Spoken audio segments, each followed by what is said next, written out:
İnsan dua için Allah'ın dərgahına əlini qaldırırsa, bunu bilin ki, heç zaman əli boş qayıtmır. Heç zaman.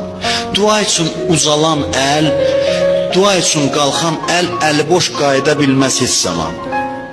Ya eyni ilə istədiyini Allah verir, ya istədiyi məsləhətinə deyil, Allah ondan xeyirlisini verir. Əl qalxdısa Allahın dərgahına, bunu bilin ki, əvəzsiz qayıtmır. Ya istədiyini verir, ya ondan daha faydalısını verir, ya əvəzində hikmət verir, nəsə verir. Mümkün deyil dua rədd olunsun, mümkün deyil. Ud'uni əstəcib ləkum.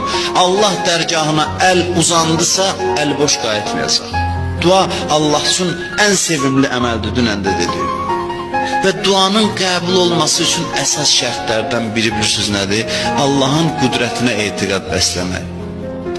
Allahın qüdrətinə inanmaq.